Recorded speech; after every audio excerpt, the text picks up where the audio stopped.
that. He should know that. But if somebody doesn't know, he doesn't have the means to pay zakah because he never reached his money, he never reached the nisab, then it's not must for him to know all these details. He has the general aspect he should know, but not all other details. So that's the first type called the su'alu al-wajib. There's another one called السؤال اللي هو فرض كفاية ليس فرض عين. So the first one فرض عين, that's for every person has to know.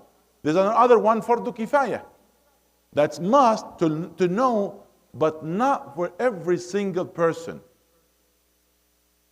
As Allah subhanahu wa ta'ala said, فلولا نفر من كل فرقة منهم طائفة ليتفقهوا في الدين ولينذر قومهم إذا رجع عليهم لعلهم يحذرون. In each locality, in each area where there are Muslims, there are a group, at least like a few of them, they have to learn the deen in order to pass deen to others, to teach others. So that's fardu kifaya. So if nobody really learn the deen, then we're going to be sinful. So we have at least to help somebody, even with our means, with our money, that person to have higher education about our deen in order to teach the ummah, to teach the community. So that's the second part called fardu kifaya. The other type of knowledge, that's mustahab, that's masnoon, the extra knowledge of deen, to know more about tafsir and other things. That's beautiful, but it's not must. It's recommended, but it's not must. So when you learn it, you get the reward. But if you don't, you are not going to be questioned.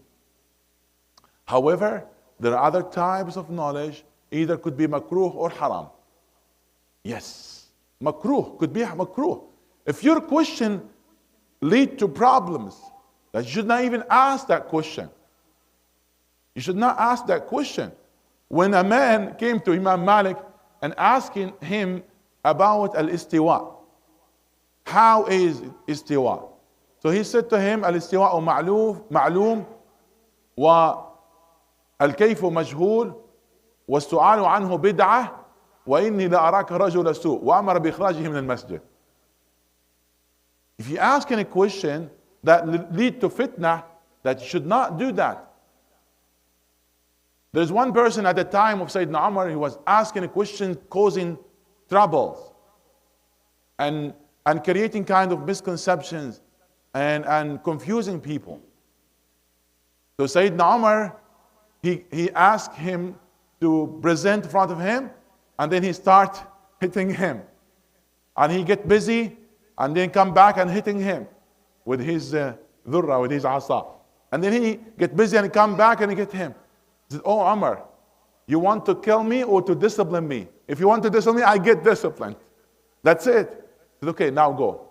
At the time of fitna of Sayyidina Uthman, they said to him, this is your time. This is your time. Come up. He said, no. He said, أَدَّبَتْنِي عَصَى الرَّجُلِ الصَّالِحِ. I get disciplined by that good man. That's it. So you should not ask questions that create fitna.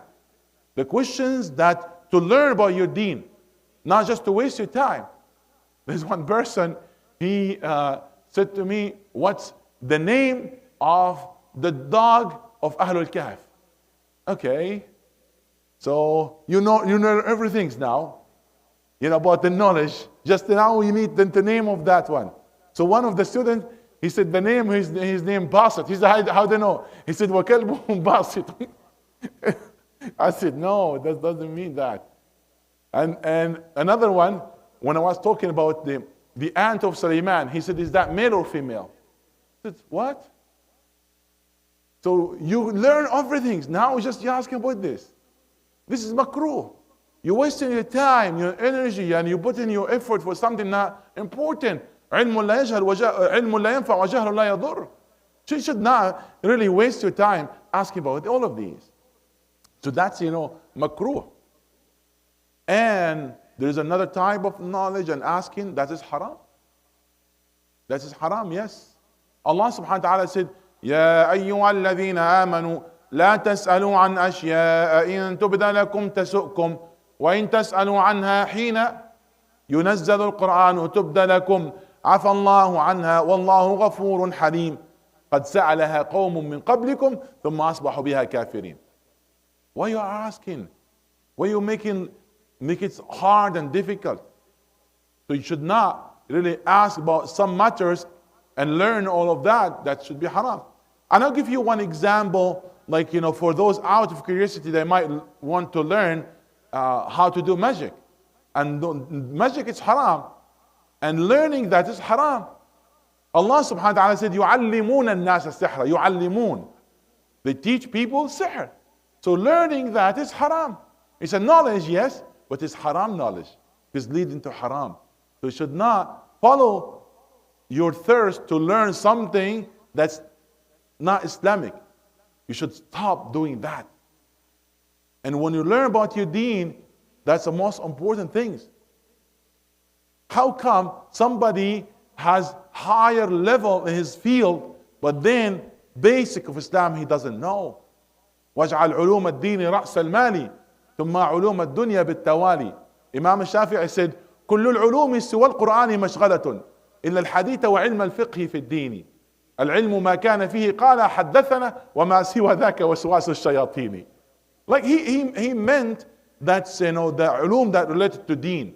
But any knowledge that make you close to Allah, that is something recommended and maybe even must in some occasions, or in some situations.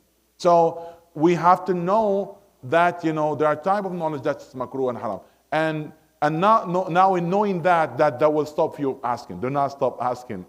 Please, ask whatever you think, that it's needed. And inshallah, we'll try, to help one another, bi'idhnillah subhanahu wa ta'ala. So you can ask direct if you want, or you can write your question on a paper, or you can type your question if you are watching on the Facebook. You can type your question in the comment section, and inshallah we'll try our best to see your question and answer it bi'idhnillah subhanahu wa ta'ala. If you couldn't answer it live, we might answer it later on bi'idhnillah subhanahu wa ta'ala on the page. But ala barakatillahi subhanahu wa ta'ala, we'll start with our mu'adhin ala barakatillahi subhanahu ala barakatillah. Bismillah. السلام عليكم. عليكم السلام.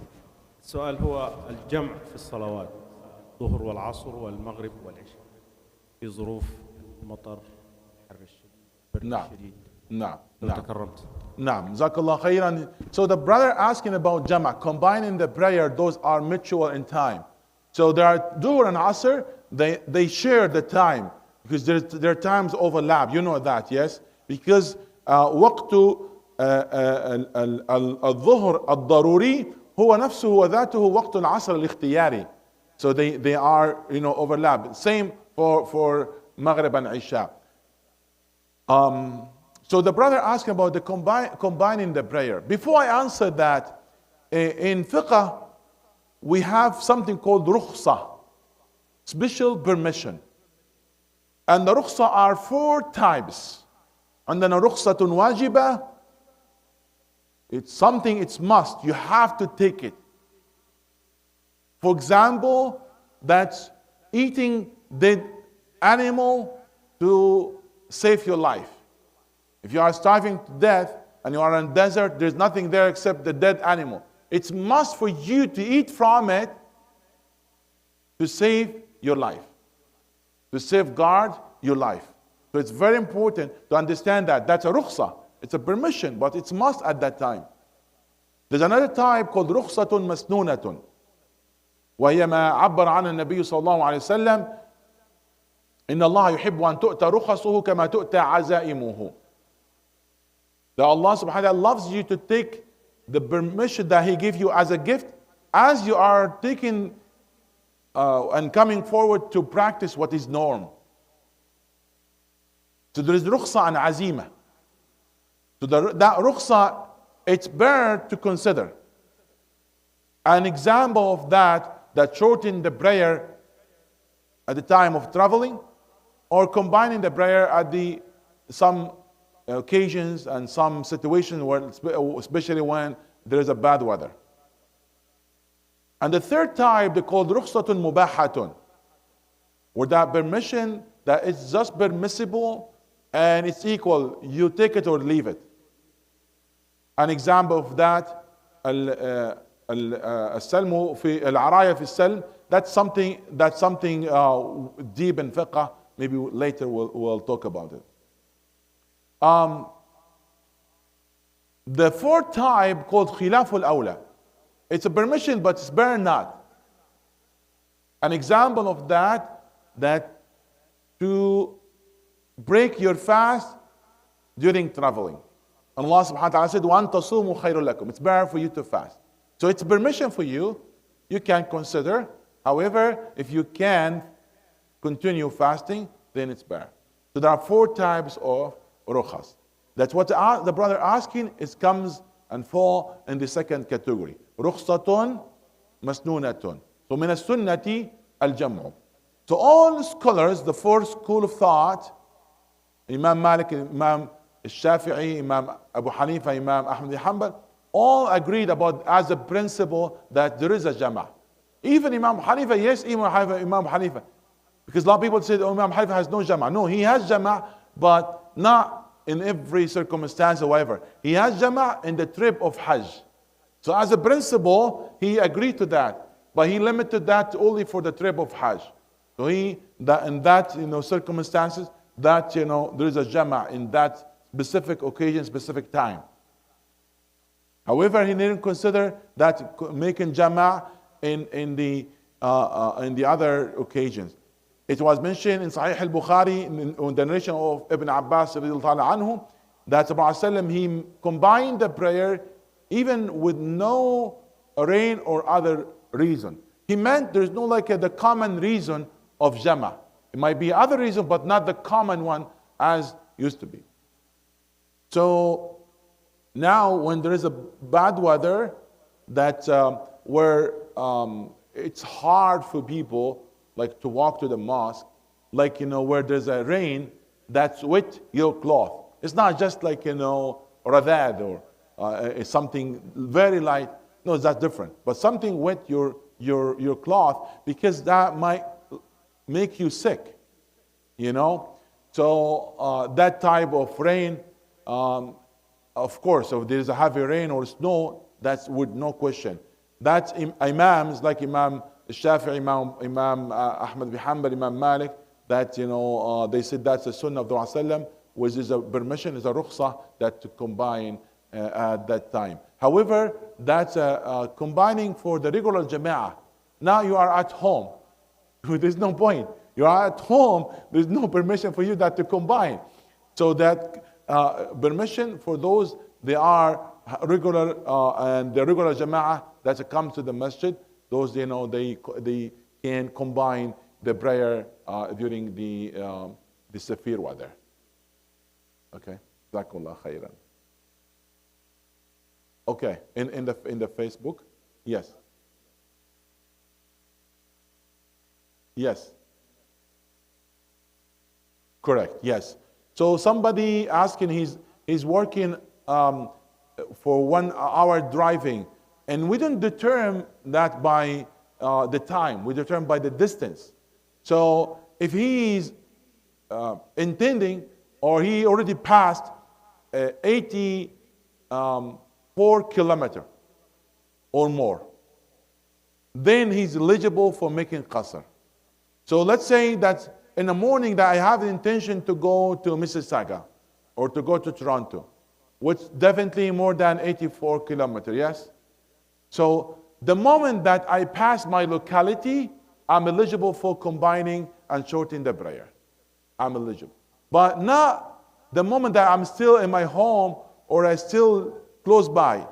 So I have to leave my address behind, and I had the road, and then at that time I'm eligible for that. Somebody will ask, as a brother a few days ago, he said, that's my job. I'm a truck driver and I go every day. Even if that every day, that's fine. Even as long as the conditions are met, even if that every day, that is fine. Let's say the weather was bad for a month. The rukhsah is still there. So let's say somebody that every day he's on the road and he's always cutting the one way. It's not like back and forth. It's one way. He's cutting distance minimum of 84. then he's eligible for that. Why is 84? Because that's, with our time determination. But they used not to count with this measurement, but that's just to make it simple for you. Yes. What's that? Okay. So the brother here asking good question. You go ahead. Though the traveling was tiring and people were exhausted at that time. Okay. And this is good question. This is good question. Although nowadays you can. So he said, even though this permission is still there, even now the traveling became much easier than before. Okay. The scholars, they said for those rukhas, يستوي الأجير والأمير. The Ajir wal Amir, the prince, the one he's being carried, even that time, it's easy for him. And the one is there as servant. The servant is tired, that the Amir is not, But still, it's a permission. العبرة بالحكم لا بالحكمة. Yes, al-hikmah, the reason behind it is to make it easier. But that doesn't mean that we made the hikmah as a condition for the rule. The hikmah just to explain the rule. And the hikmah, usually it's for generally speaking. Okay? So we have to look at the rule, not the hikmah behind. So there are difference between hukum and hikmah. Hikmah, that's something we predict, we thought about it. Why is that rule was made? For takhfif, to make it easier for people. However, that was easy for me or not, I'm still eligible for that. The Prophet, when he combined, his house is next to the masjid. But it's easier for him. But this is a rule, this is a hukum is there. If apply for him, it's easier or not. Okay? That he needed or not. So this is something we have to understand. And however, traveling is still, as our mother Aisha described, السفر قطعة من العذاب. Traveling is a piece of torch. Like, you still, how many times you travel and you have headache, and next day you are tired and sleepy? How many times?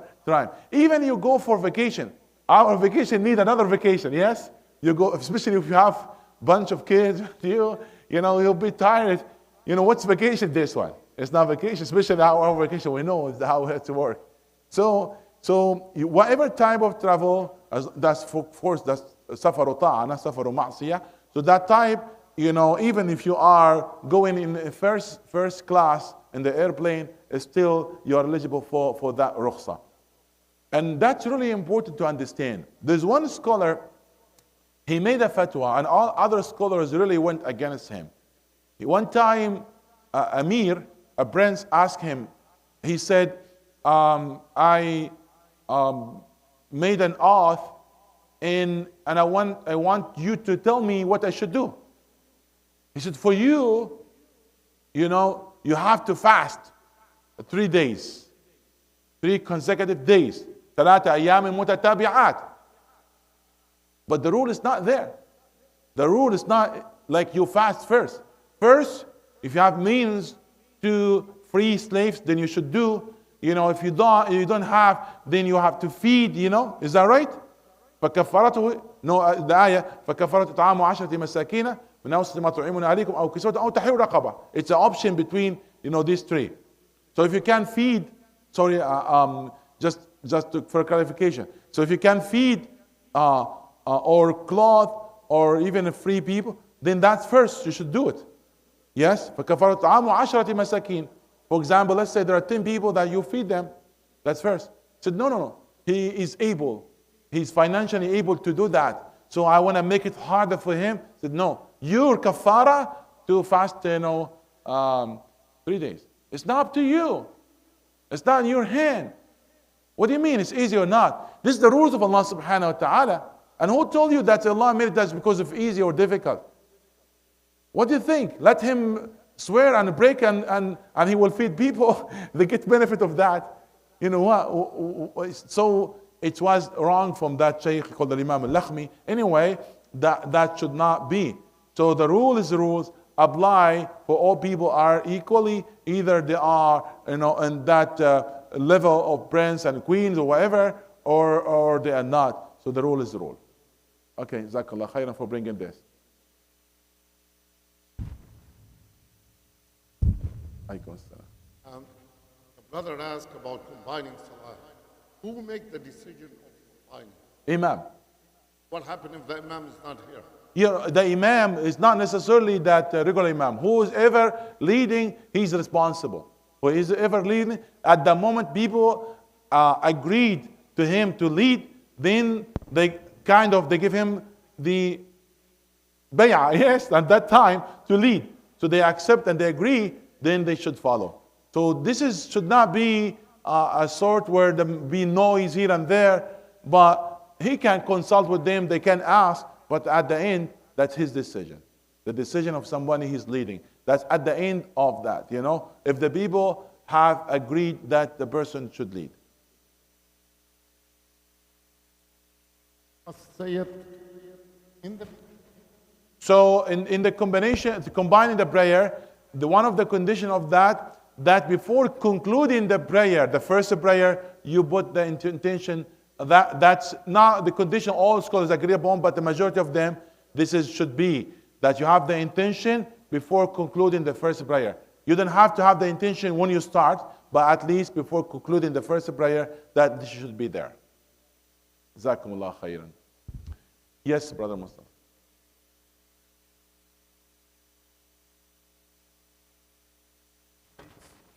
Plates and utensils, saying, is he responsible if people use this for non-halal things?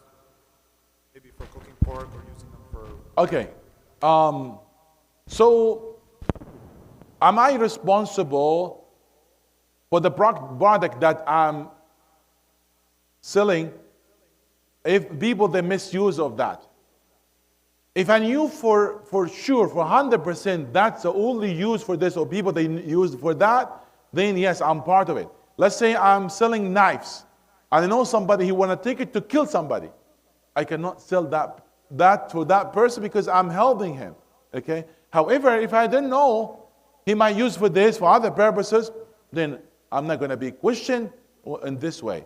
لأن الحرام لا يتعلق بذمتين. ذمته منفصلة عني فلا أتعلق به. لكن كوني علمت, that's a different story. So when I knew, that's a different story. But if I didn't know, or have no clue, or just generally, like, somebody's buying, it could be used for this or that, then I'm not responsible. Okay? So knowing that, who would know how he would use it 100%, for the wrong way? However, the using the plates, for example, for non-halal food or something, that's a not question. Even if I know that 100% used for non-halal, this is not something that I'm going to be questioned about. This is if something causes harm to others, that I'm responsible. For this, the one if used, it's not going to harm anybody, but just he's broken the rules of Allah subhanahu wa ta'ala.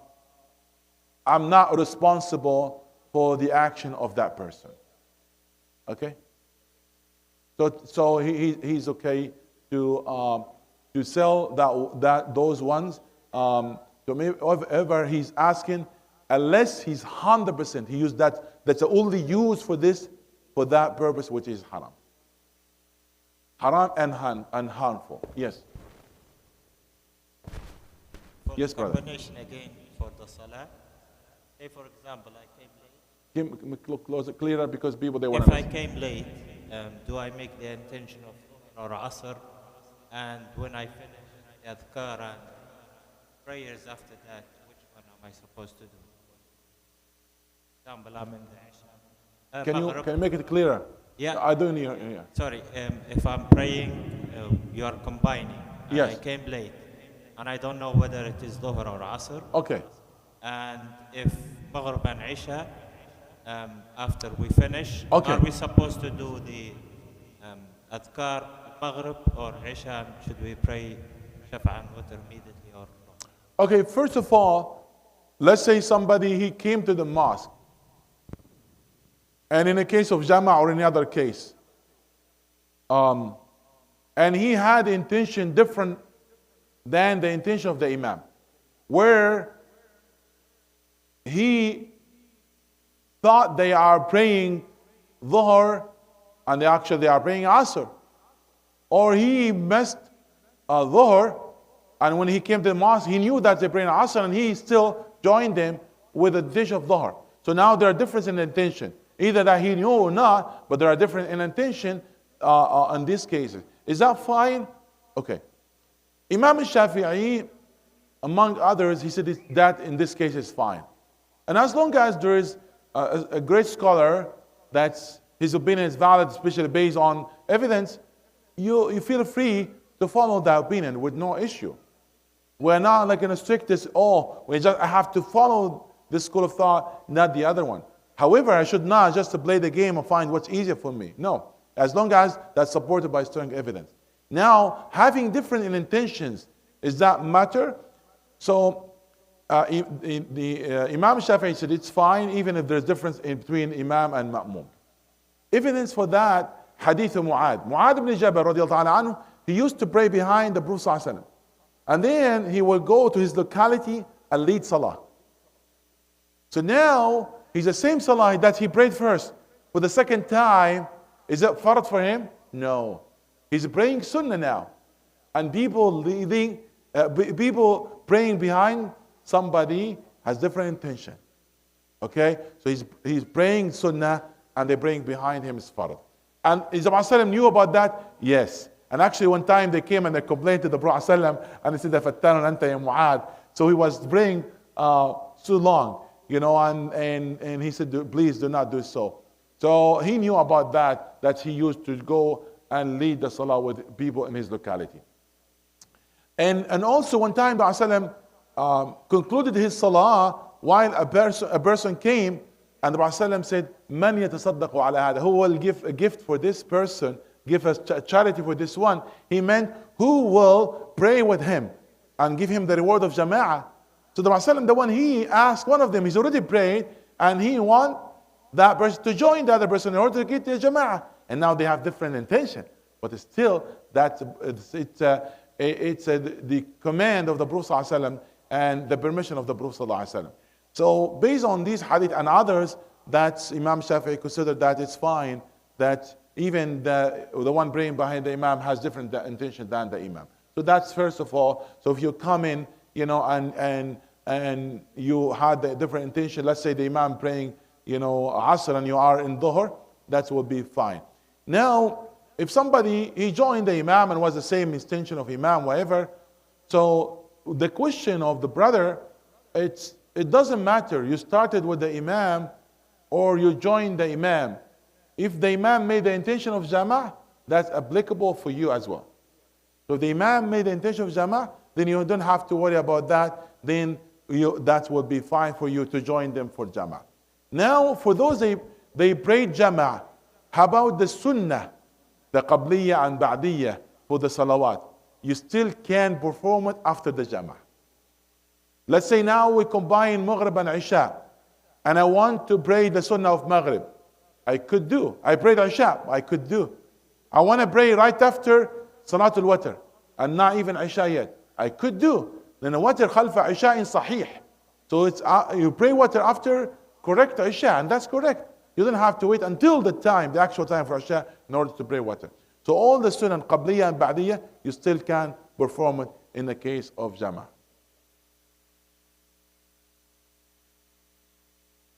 If I join in a combination and I found that it was Isha, but my intention was Maghrib.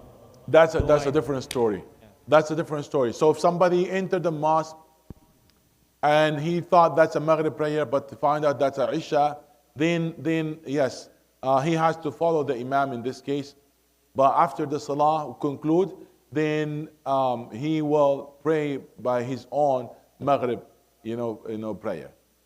So that Salah he has, because he's min masajid al-Imam, he's after Imam.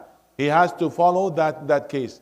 Even if he has the intention of Maghrib, he cannot just sit there and wait for the Imam to say Salam. It's your Imam, then you have to follow. So you follow. However, it's a Sunnah count for him, and he has to perform his Maghrib after the Imam conclude the prayer. The reward of Jama'ah, he will be there. That's in the hand of Allah subhanahu wa ta'ala. So the reward of Jama'ah, he will get it. But Isha, I know he has to wait for the time for Isha. He has to wait for the time for Isha. He cannot combine by himself. Yes. Yes. Because when he entered, it was not his intention Isha. So that's a different story. He entered with the intention of Maghrib. And then he has to follow the Imam for that, for the 4 rak'ah, for the, then that's count for him as a sunnah only. That's fine, he still get the reward.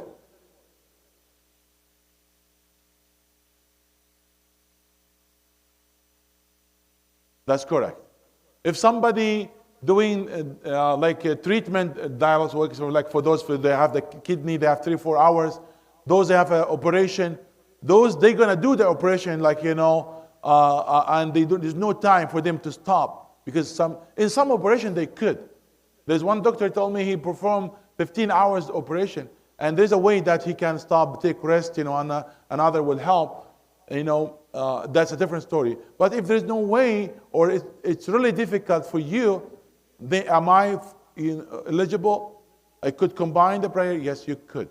So any time that you cannot, with some way, somehow, for sure you cannot pray the second one for valid reason, then it will be fine for you to combine the prayer. Or you combine the prayer later, so you can combine the second at the time of the first, or the first at the time of second. Would be fine in both cases. Yes. So it has to be not, there's just a normal job. It's not like a normal duty or job. I'm talking about somebody in an operation room, somebody really in ER, like where it's almost rare that you find time to stop, So in that case, that's fine that to combine the prayer. If you get time for the stop only one time, let's say, then he can combine both, at that time when he stopped for the first one.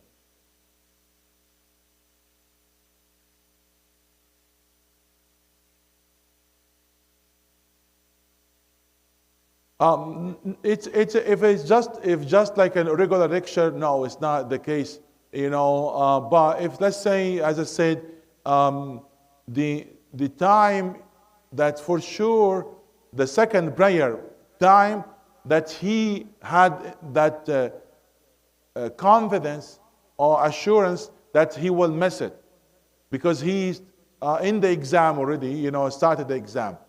So in this case, we cannot generalize. It's case by case. It's case by case. Okay. We're going to have like a couple of questions. I know I see some of you like tired there. Okay. What are the conditions for wiping on the socks for wudu? What's the condition of wiping on the socks? Now, the leather socks, where there's no differences in that, all scholars agree upon. And actually, there are over 200 hadiths about it, which count as a mutawatir. And you cannot deny that. And even Imam al-Tahawi, he included in his aqidah, وَنُؤْمِنُ بِمَسْحِ عَلى الْخُفَّيْنِ. And why is that? First of all, because that's one of the things to differentiate between some of the groups, because some groups, they deny that, they didn't do masah. Like, so to differentiate between Ahl Sunnah and other ones, that's one of the reasons. And the other reasons, because you don't want to be in a case that you're denying something is mutawatir. لأن إنكار المتواتر ما علم من الدين بالضرورة وهو متواتر يدخل الإنسان تحت طائلة الكفر. نعم. ومن لمعلوم ضرورة جحد من دين لا يقتل كفرا ليس حد. So you cannot deny what it's knowing in deen by necessity and all agreed upon, and it's mutawatir. You cannot deny. Be aware of that.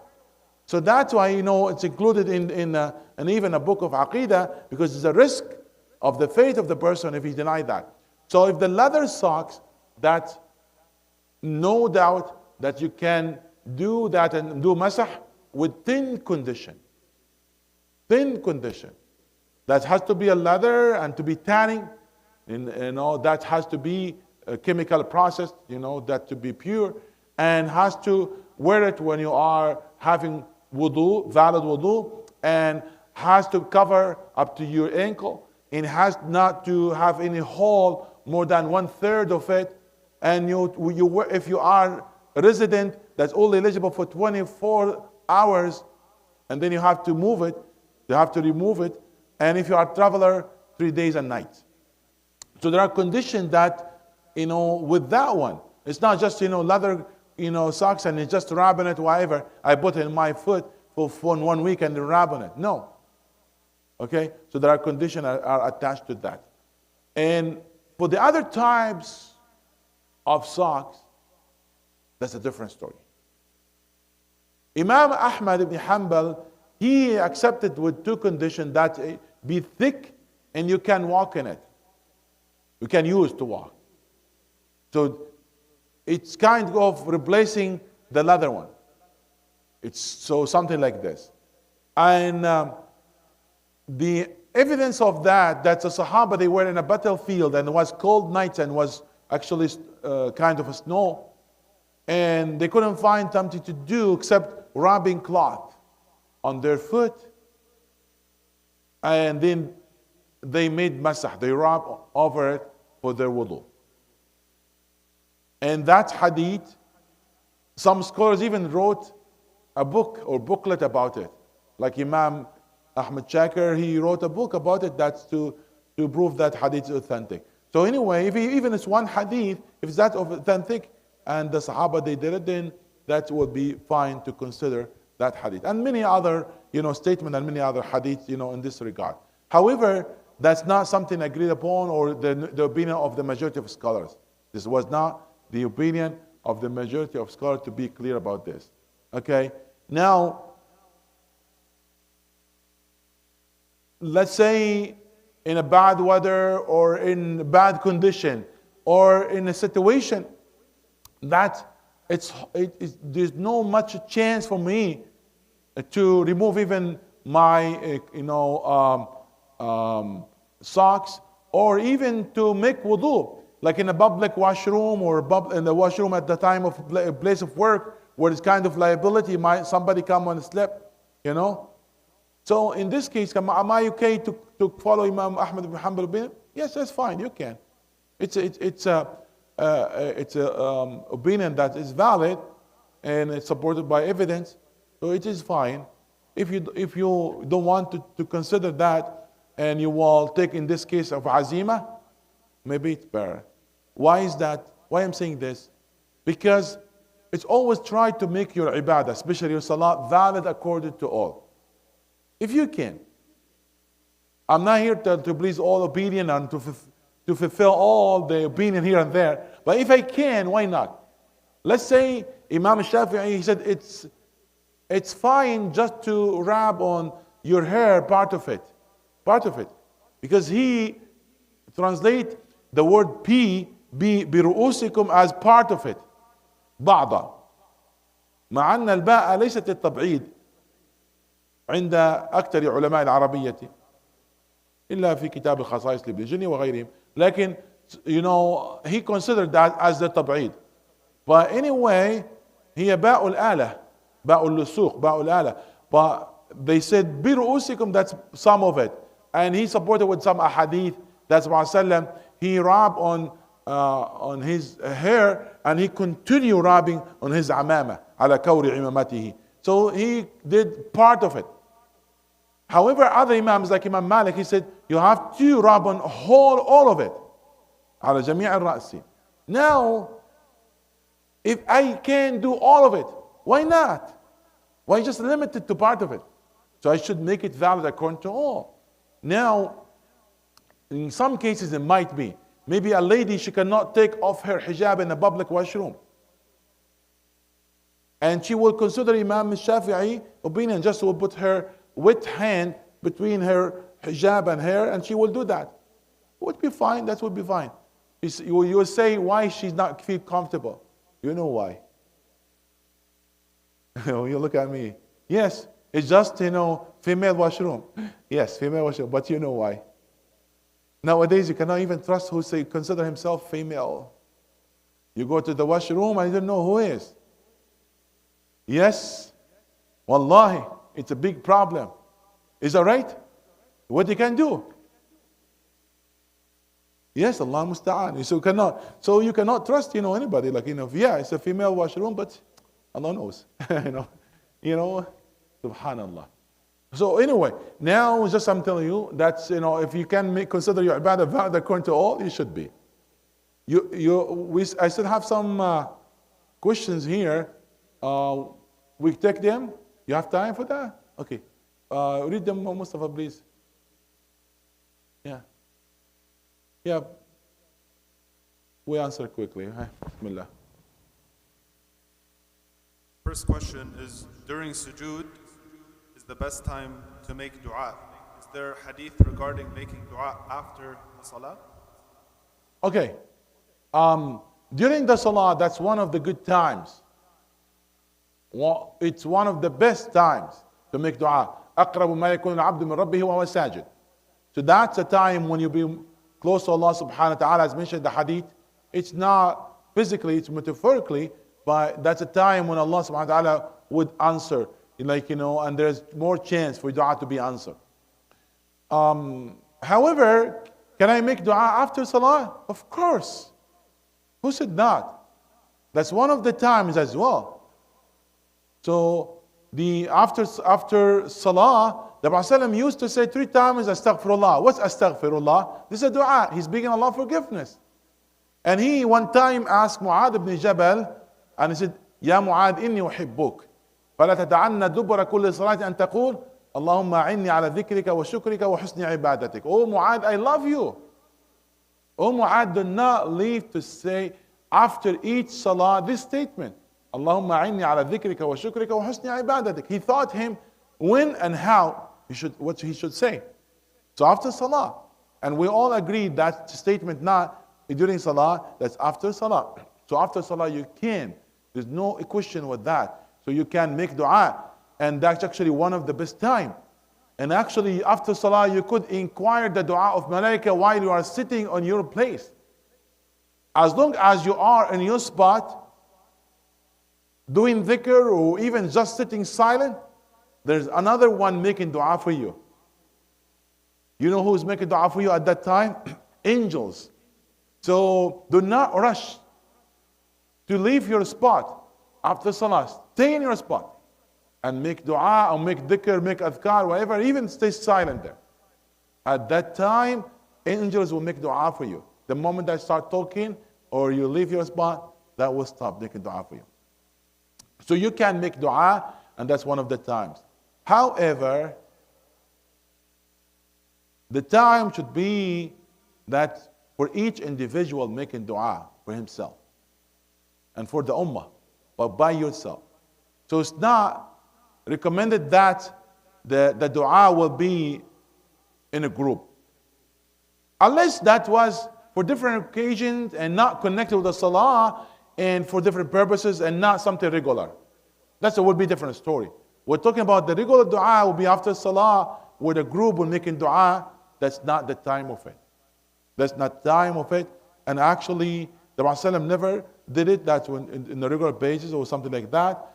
And actually, he asked people not to do so. مخافة أن تنتفخ أوداجه or something like this. So you should not,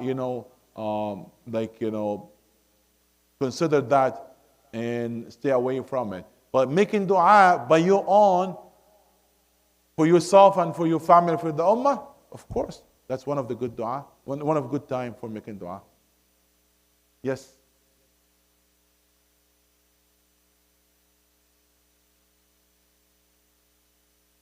So, is it better after salah to do any type of dua? It's open type of dua, or it has to be limited?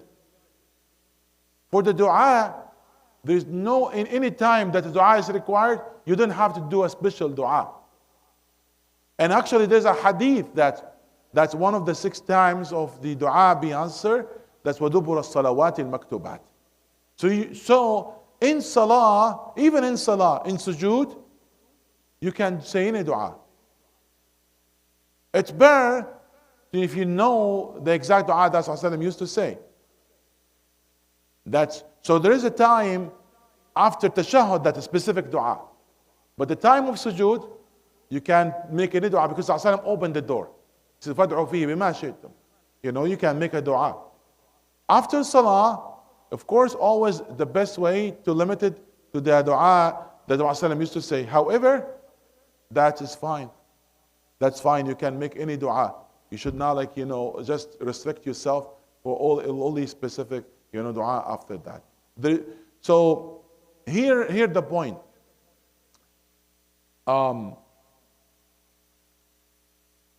There's no restriction on this because that comes under the general rule. And there's some hadith are general hadith. So that's what Prophet taught Mu'adh, this specific dua, it doesn't mean that's only limited to this dua. So the dua you can. And in Zad al-Ma'ad, he once mentioned other statement, he says, Man salla thumma halla thumma kabbara thumma da'a ghufira lahu. That's a weak hadith, but it's supported by other evidence anyway. Yes. السلام عليكم. عليكم السلام. بس أحب أوضح بعض عندي سؤال في النقطة الثالثة. الأول إنه في دبر كل صلاة ذكر إن الرسول عليه الصلاة والسلام فكان في اختلاف من العلماء إنه بالنسبة اللهم أعني على ذكرك وشكرك وحسن عبادتك كانت هذه في التشهد الأخير قبل السلام. واختلفوا العلماء إنه فيها سعة سواء نهاية التشهد أو بعد السلام.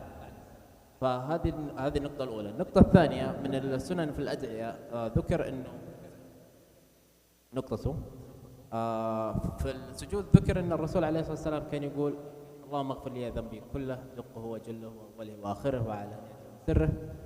هذه النقطة الثانية بس على أخوي. سؤالي أنا. Okay, so first of all, الفقه معرفة الاختلاف. The fiqh, the knowledge, that to know the differences. Not only just we see one view, one way. This is not the way. That's should not be making whatever permissible, not permissible. And in this case, there are a hadith that's very clear. The majority of scholars, when they talk about these ones, the dubur salawat, there's other hadith explain it. Now, when you say subhanallah, walhamdulillah, wallahu akbar, 33 times each, when we are saying it. Yes, and the Prophet said, يَعْقِدُهُنَّ دُبُرَ كُلِّ صَلَاةٍ دُبُر. So the الأصل في الدبر ما تعلق بشيء ليس من أصل الشيء. تمام? So it can be at the end of the tashahhud, can be in the during salah, but then, the hadith that is mentioned the dubur, and when the scholars comes, the majority of scholars, in the past, you can say all of them agreed that it's after salah. So now if somebody would say during the salah, okay, that could be, but the majority of scholars, they say it's after salah, that's Allahumma a'inni ala dhikrika wa shukrika wa husni ibadatik, that's after salah, not in salah. And forget about this, astaghfirullah, that's a dua, okay? Now you can make it after salah. Now to limit it, the people said only those ones, no. There are general hadith that you can make any dua as long as dua of khair. That's a Bedouin man came to Rasulullah and said, I don't know that, the wording that you use for your dua, dua al-munammaqa tad'un. And then he asked him what he should say, what he used to say. He said, oh Allah, make me close to Jannah and make me far from hellfire. He said, this is the core of our dua. Wa ala dhalika nudandin. So it is fine. It's permissible. When it comes to the dua, as long as that's, something permissible and khair, you make a dua. So now the question, is that the time for dua? The question is that, is the time? Yes. We are not taking it from one hadith, from multiple hadiths, that's a time of dua. Okay? Now, when we talk about fiqh dua, in general speaking, if there is a time for dua, that's you are permissible to say, unless there is a specific dua that has to be said in that time. It's a different story. Unless there is a specific dua. So when they open the door, you can find this. And that's fine. You are not always going to agree on something. We have to accept that we are disagree with something, we are fine. There's one student came to Imam Ibn Uthaymeen, he said, I had the different opinion than you. He said, why is that? He said, because this hadith, Then the Sheikh, he said, إِذَنْ اتَّفَقْنَا. Then we agree. He said, does that mean that you change your opinion? He said, no, I didn't change my opinion, but we agree on the method. I'm not following my hawa, my desire. I'm just picking and choose. You know, I'm following the lead. So as long as you're following the lead, I'm following the lead. That's fine. Even at the end, we have different opinion. Okay? So للتوضيح بس يا شيخ، أنا كنت أستعلم وكنت أوضح إنه الأمر فيه سعة، ولم أختلف في رأيك، حيث إنه أوضح إنه المسألة فيها سعة إن شاء الله. نعم نعم. وسؤالي بالنسبة لي جزاك الله خيرا. أبو سؤالي في صلاة قيام الليل، في حال إنه أنا صليت فرضا بعد صلاة العشاء قبل النوم 6 ركعات أو 5 ركعات، وطمعت إنه أنا أصحى الفجر وأكمل الركعات إلى 11 مثلا، وأوترت أنا قبل النوم وحبيت إنه أكمل الوتر في الفجر. Okay, جزاك الله خيرا. So the question that I prayed and then I already concluded my salah of night with water, but then I slept. I woke up before Fajr and I still have time and I want to pray more. Is that fine? That's fine. You can pray more as, no issue with that. However, do not repeat the water. Do not pray another water. You already have your water, do not, perform another water, because you already have done it. But if somebody has the good habit that to wake up before Fajr, or غلب على ظنه, he kind of knew that he was going to wake up before Fajr, he should delay praying water. اجعلوا آخر صلاتكم من الليل وترا. So it's better to delay your water, till the last prayer. But if I prayed already and my intention, I'm not sure, I could wake up, so I want to secure my prayer, my water, I prayed my water, that's fine. It's good actually, and then you wake up, you want to continue more, that's fine. You could do so. Jazakallah khair.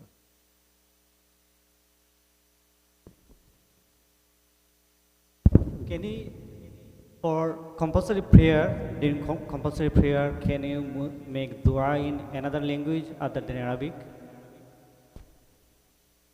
For the dua, the door is open. No issue with that. You can make any other. If that's the time for the dua, you're praying at night, you're making dua, and that's the only language you understand for the dua, that's English. It is fine. Not all scholars agree on that, but there is opinion with that. Especially here in a locality, in area, not everybody knows Arabic. But I really encourage you all to learn that the dua, especially the du'awat that you used from the sunnah. And I will share with you this hadith.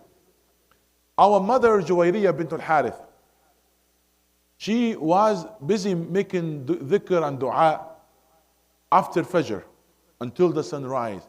And the Prophet, he found her doing that and he came back. She's still doing the adhkar. The Prophet told her, how about I teach you 4 words? He meant 4 statements, 4 words that better for you than whatever you be busy with. Better for you for whatever you said. And then he thought out that 4 words. It's powerful. Subhana Allah wa bihamdihi, adada khalqihi wa rida nafsihi wa zinata arshi wa midada kalimatihi. How is 4 words? Because Subhanallah wa bihamdihi adada khalqih. Subhanallah wa bihamdihi rida nafsi. Subhanallah wa bihamdihi zinata arshi. Subhanallah wa bihamdihi midada kalimatihi. So these is 4 words that Rasulullah said, it's that better for you for whatever you be busy with. So learning the adhkar that Rasulullah used to say, عنده جوامع الكلم. It's beautiful words. We have to learn that. Imam Nawawi gathered the hadith of the adhkar of the Prophet, what he used to say in the day and night. Guess what? It was a huge volume. It's a book of adhkar. That's the adhkar of the Prophet, what he used to say in the day and night. With other occasions, of course, there's some addition for other occasions, for other times. But that's the adhkar of the Prophet.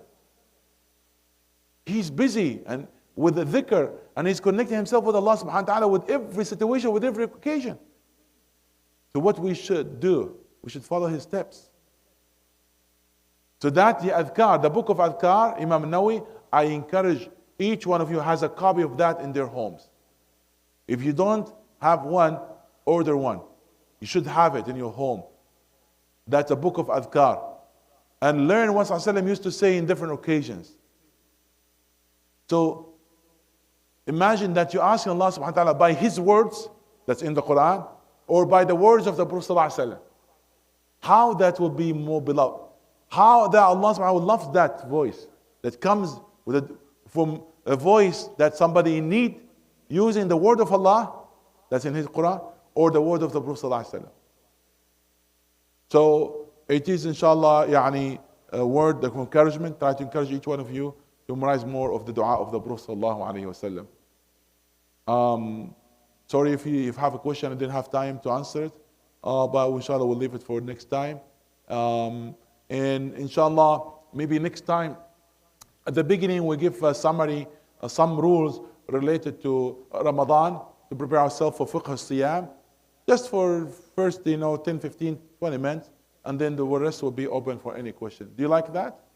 So inshallah from next time we'll designate that the first few minutes about Siyam, and then we'll open door to ask about any other subject.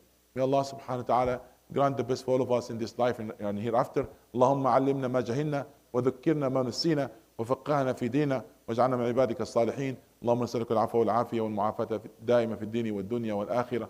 اللهم وفقنا لما تحب وترضاه واعط لكل عبد منا من الخير ما نواه وصلي وسلم وبارك على سيدنا محمد ومن والاه. آمين آمين آمين. وآخر دعوانا الحمد لله رب العالمين.